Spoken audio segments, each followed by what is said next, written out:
Mercedes-Benz GLA 200D Matic AMG Line Auto D, where driving has traditionally been the bestseller and should continue to be so, with official fuel economy of 67.3 miles per gallon and CO2 emissions of 110 grams/km, albeit in front-wheel drive form.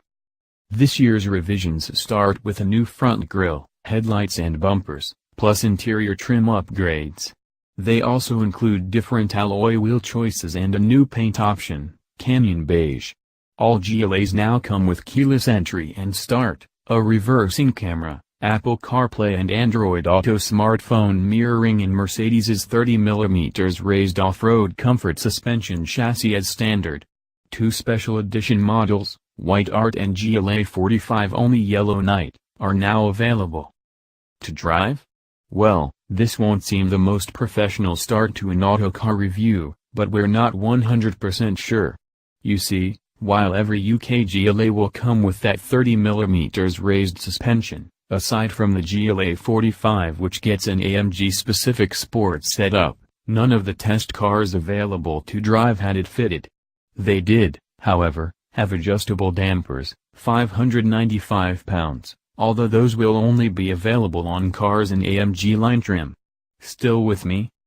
As such, our 200D rode much the same as the old car did on lower adaptive comfort suspension, which is to say, not particularly well.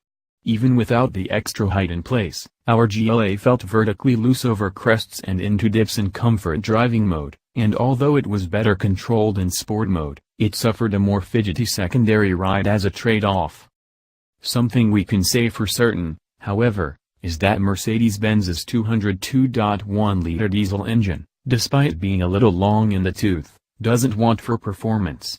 It's not outright quick, but that seems reasonable given its agreeable fuel economy figures and that it wakes up below 1,500 revolutions per minute and stays willing over a usefully wide rev band.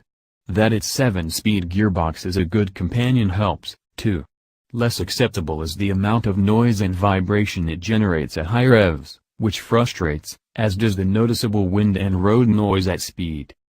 Despite Mercedes-Benz's best efforts to lift the GLA's interior with extra chrome trim, it's hard to argue that quality is on a par with that of the Q3.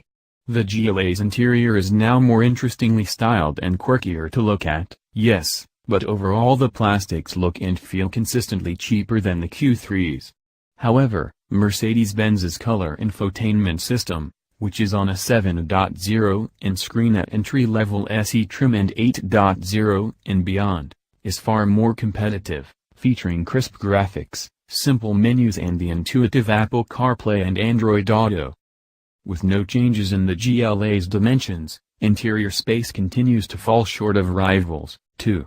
Both the Q3 and X1 provide more knee room for adults in the rear seats, and the GLA doesn't feature any clever sliding or reclining rear seats. Its on-paper boot space is much stronger, even if there's a pronounced loading lip to heave heavy bags over and a relatively narrow opening to negotiate. If you must buy a GLA, then the 200D is the model that makes the most sense. It's sensibly priced, flexible enough and nicely frugal. Although there's better value to be had further down the trim structure than AMG line, with generous standard equipment and solid infotainment across the board.